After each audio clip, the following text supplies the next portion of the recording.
Hello, my Esperaholics. So today I'm going to do the third video out of my 3 Naruto videos. This will be part 3, and this will be Naruto Shippuden. So long story short, I had a lot to do Thursday, so if I can't upload a video during the proper schedule, then I try to get it done the next day. So I'm going to try to get this done for Friday, and I will do a Fantastic Friday video as well. So, since I covered a lot already in my first 2 videos, this one won't be as long. This will be basically just about how I like Naruto Shippuden and I like certain aspects about it. Before I cover that though, I feel like I should talk about why Naruto Shippuden means so much to me. I remember back when the original anime Naruto got cancelled, that was part of Toonami being cancelled. I remember seeing Tom the Robot talking about how Toonami has to go away and how it wouldn't have been such a successful time block of Cartoon Network if it wasn't for us, the fans, and all of that, cliche crap. And it was very disheartening seeing that on my TV. I remember thinking, oh my god, is this legit? Is this some kind of prank? And I remember even YouTubing it just to see if it was like some silly, prank Cartoon Network was doing, but it was legit. Toonami got cancelled. And then I remember going to watch Naruto in Japanese, going to the official website Naruto.com to just watch the anime there. And then I remember seeing a few months after, Naruto was cancelled, that Naruto Shippuden was going to air in America. Here's the thing though. They were going to put it on a channel that was just not suitable for Naruto Shippuden. Naruto Shippuden is a TV-14 anime, just like the original Naruto. So obviously, this is not meant for little kids. But regardless of that, someone at Disney thought it would be perfect to put onto a new channel. Long story short, I witnessed the death of Toon Disney. I remember seeing a countdown going up to midnight. And the moment it turned midnight, the Toon Disney icon went away, and from that point on it became Disney XD. The reason why this happened is because supposedly a lot of girls watch Disney Channel and not as many guys do. So someone at Disney thought that since that channel is clearly more girl targeted, that they should make a boy targeted channel. And that's how Disney XD was born. And then I see Naruto Shippuden is on Disney XD, and I thought, oh god, what are they gonna do?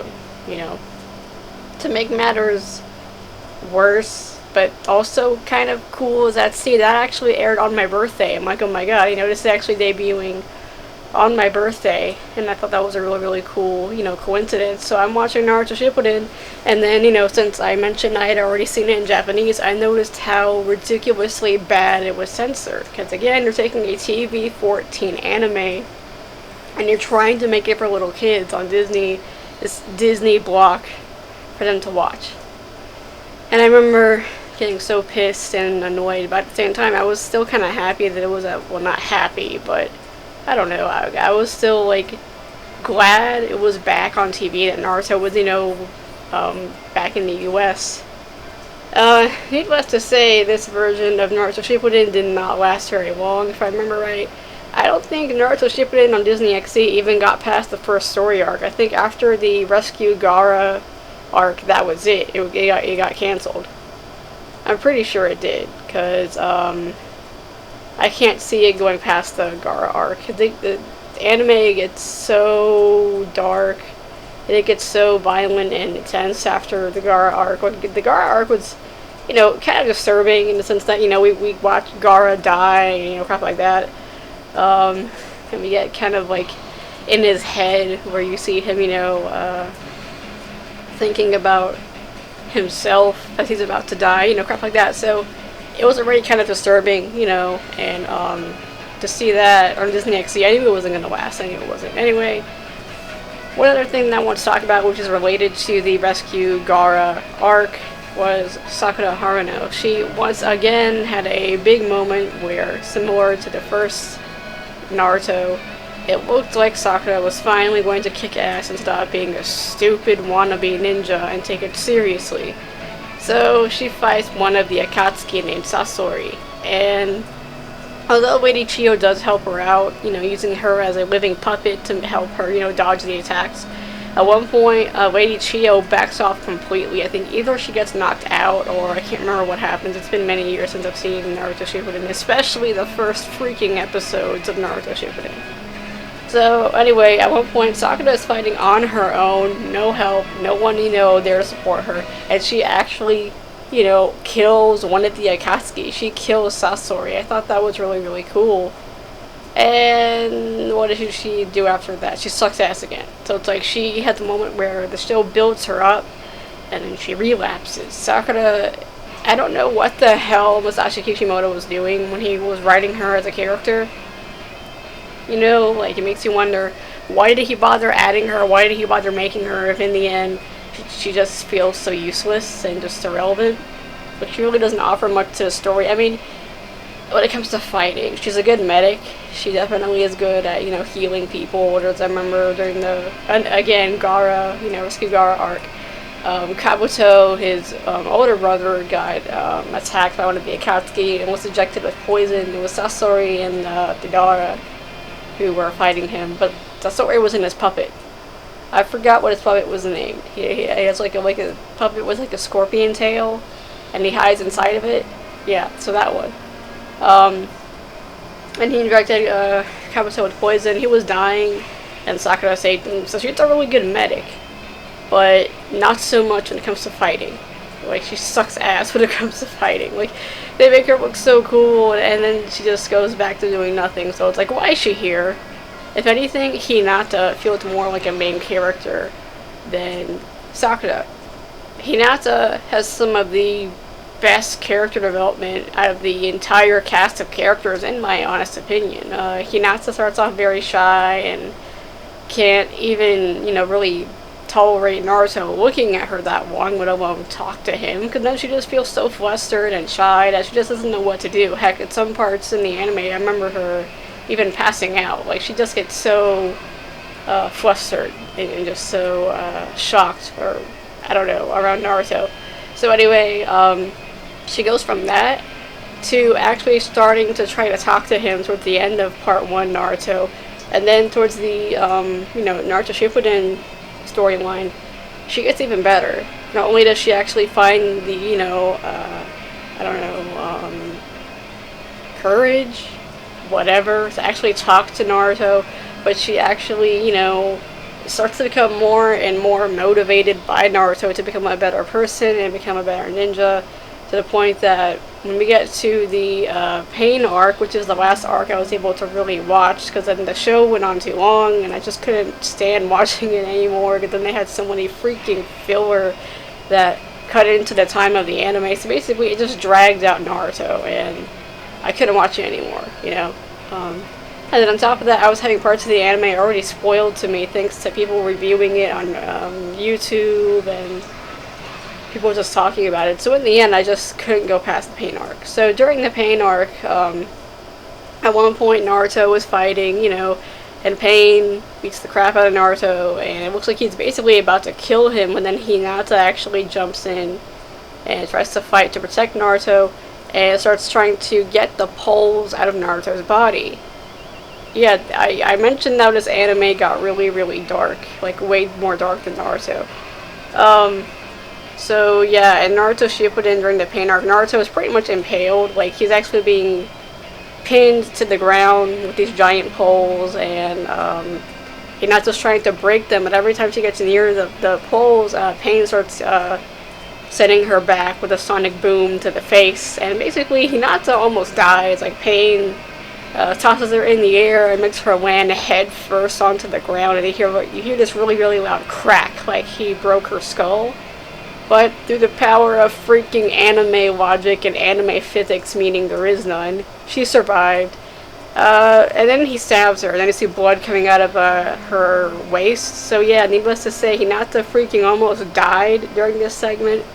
And before all that happened, there's a part that I skipped where Naruto starts asking her, why are you doing this? Hinata, just go away. And then she says, I'm doing this because I love you. So Hinata had a huge breakthrough actually telling Naruto how she felt. Now, what sucks of ass about this moment, though, is Naruto just sort of brushes it off and doesn't really care about it after the pain arc. He never mentioned Hinata fighting for his life. She is just sort of not relevant anymore. He never ever talks about how he's starting to maybe have feelings for Hinata. I mean, hell, Hinata's supposed death is what triggered Six Tails mode. Naruto got so pissed when he saw Hinata getting stabbed and potentially, bleeding to death that he became Six Tails mode. So, again, they make it seem like Naruto really cares. But he doesn't. He relapses and doesn't care about Hinata. It's not until the freaking Great Shinobi Ninja War, which is basically the Naruto equivalent of World War III, a war that we all just hope never happens, but in Naruto it does. So the Fourth Great Ninja War happens, and it's then where Naruto finally wakes up and realizes, oh hey, Hinata genuinely cares about me. I like her too. And then they hook up. They actually become an official couple in the anime. It's the point that in one of the manga covers, actually you see them holding hands. Like it's legit. Even Masashi Kishimoto is emphasizing that they are a couple now. Part of the reason why Naruto stopped having a crush on Sakura is because, well, Sakura made a really, really bad decision that made him just sort of not like her anymore. She thought it was a good idea, but in the end, it just made him not like her, and it made her look bad. So basically, what that was that Sasuke went mentally insane in Naruto Shippuden, and that's because, spoilers, he learns that his older brother Itachi is not a psychopath. He was actually basically put on the fence and forced to choose a side. Either let the Uchiha clan get pissed to the point they started a war because they were being, if I remember right, segregated by the Leaf Village because the Leaf Village didn't like the Uchiha clan because of how powerful they are. So the Uchiha clan felt disrespected, and they wanted to rise up against the other villages. And since the Uchiha clan is one of the most ancient, most powerful clans in all of Naruto, they could easily kill the other, clans. So Itachi had to make a decision. Either let the clan rise up and start a war where tons of people are more than likely going to die, or side with the Leaf Village and kill his clan. And for those watching who are Naruto fans, you know what choice he made. So it's through Tobi, another member of the Akatsuki, that Sasuke learned, hey, Itachi let you live, but he killed off the entire clan. And I feel like the Naruto video games, Naruto Ultimate Ninja Storm, summed this up very, very well. In the video game adaptation, Tobi basically says, when he's talking about this, Sasuke says that's a lie, Itachi's evil, and then Madara says, you're alive, aren't you? Do you realize what that means? To him, your life means more than the entire village. So, in other words, Itachi's a really badass, awesome brother who still cared about Sasuke even when he was trying to kill the entire clan. The one person he could not kill was his little brother. So, from that point on, Sasuke's entire reality is shattered, and he realizes, oh hey, the Leaf Village was being douchebags, pretty much, by forcing Itachi to choose a side. And if I remember right, it had something to do with the village elders that were kind of, forcing, kind of nudging Itachi, hey, side with us, I can't remember exactly everything, because again, it's been years since I've seen Naruto Shippuden. But basically, that's what pushes Sasuke to become mentally insane, and become basically a terrorist who wants to, kill the entire Leaf Village, and destroy the village, kill his best friend Naruto, all that stuff. So Sasuke went really downhill for me as a character, but at the same time I could sort of empathize with him and understand why he was the way he was, because I would be pissed too if I found out the village I lived in was the entire reason why my brother was forced to look like a bad guy, a psychopath, and kill off his own family and clan. So Naruto Shippuden gets really, really dark compared to Part 1 Naruto, and I really like that about it. And I like how we learn more about the tailed beasts, and how we finally learn what I mentioned before, that this nine-tailed fox is actually a person. He, it's not just this scary monster. He is named Kurama. Kurama, as the nine-tailed fox, was used as a weapon, and everyone that was a host or a Jinchuriki of the Mental Fox. I probably butchered that, but whatever. But I'll treat him the same. He said something like, it's always the same. No matter how they word it, people just view me as a weapon to be used or something to be feared. Instead of being treated like a person, Kurama was just used as a weapon and was treated just like a monster, a freak. So that's what made him start to hate people. Because, you know, everyone was basically a douche, a dick to him. And it's through Naruto Shippuden that we learn that he had a freaking wife. Like, he was a little kid, a little baby fox, and that's when he and the other tailed beasts were with the first ninja. And before who was also the 10 tails Jinchuriki, and before he died, he was like talking to the tailed beasts. So like you can see, you know, he actually was, you know, a real person. He had a lifespan. He was a little baby fox, and then he grew up to be a big fox. So he wasn't just this scary spirit monster that we see him as in part 1. So that's what I really like about Naruto Shippuden. It really just adds more depth and more layers to what was built in the first series of Naruto. That's what I meant to say. And, well, there's also an extension of Naruto Shippuden. At the end, you know, Sasuke comes back and he becomes part of the Leaf Village again because he sides with the Leaf Village, and they see him not as a hero per se, but hey, you know, like he sided with the village, he helped them out, so Sasuke gets kind of like a free pass, sort of, for what he did, even though he was a psycho-terrorist. Oh, and he killed people. He killed members of the Akatsuki, he tried to kill the Kages, all that crap. So Sasuke is a good guy again, I guess, sort of. One thing that I never really understood about Sasuke and the Sharingan was, because again, it's been many, many years since I've seen the show, to get the Mangekyo Sharingan, you have to kill your best friend. So I thought, oh, okay, that's why he's trying to kill Naruto. But by the end of Shippuden, he has already gone past Mangekyo. He has Eternal Mangekyo Sharingan, and then he has the Rinnegan, so it's like, why are you still trying to kill Naruto? You don't really need to do that now. I know towards the end of the show, the reason is different. It's because he wants to have everyone's hate put on him. Basically be like Itachi and carry the burden of everyone's anger and hate towards him, hoping that if they focus all their anger and hate towards him and not each other, then that can hopefully prevent people from, you know, fighting and having another war again. So, you know, it's kind of noble. Like, I get what he's trying to do, but it's like at the end, people are still gonna hate each other, Sasuke, you know? No matter what, people are gonna hate each other.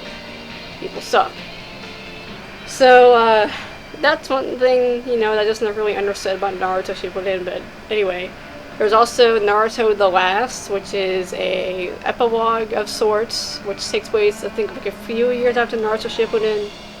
And, well, you can tell the characters got older, but not too much. And, Naruto and Hinata are romantically a couple. It's very, very obvious in that movie. I haven't seen it yet, but I want to see it, and when I do, I'll, I guess, make a video talking about it. And, now there's a sequel to Naruto Shippuden called Boruto. Yeah, like we didn't have enough Naruto, now we get a sequel, so now we have an entire anime dedicated to its son. I thought it was just going to be a mini-series, but it turns out there's a manga for it and everything, so Naruto is back, I guess. He's, well, sort of, but as an adult, and no longer the main character. Now his son is the main character, and I hate his hair, I hate the way he looks, but anyway. That's all I really wanted to say. A lot of the characters in Naruto Shippuden suck ass, except for maybe a few of them. It's sort of like Dragon Ball Z, where only the main characters really get a lot of focus, so there's not really a lot to say about the other characters. But all in all, I like Naruto Shippuden. I like the journey it takes you on. I like how we learn about Naruto's parents dying. We learn about, you know, their perspective about the Nine-Tailed Fox attacking the village, and that was actually one of my favorite parts of Naruto Shippuden, learning about his parents and crap like that. So it's an awesome anime, but holy crap is it too long. The filler ruins it a lot, and I couldn't watch it all the way. But thanks to the internet, I basically know the gist of it, and also the video game adaptations, Naruto Ultimate Ninja Storm, which do an entire adaptation of the entire anime from part 1 all the way to the end of Naruto Shippuden. So those are really good ways to sort of watch the anime but not have all the extra crap. So this is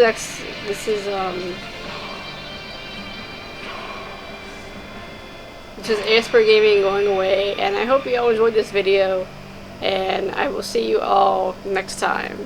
Bye.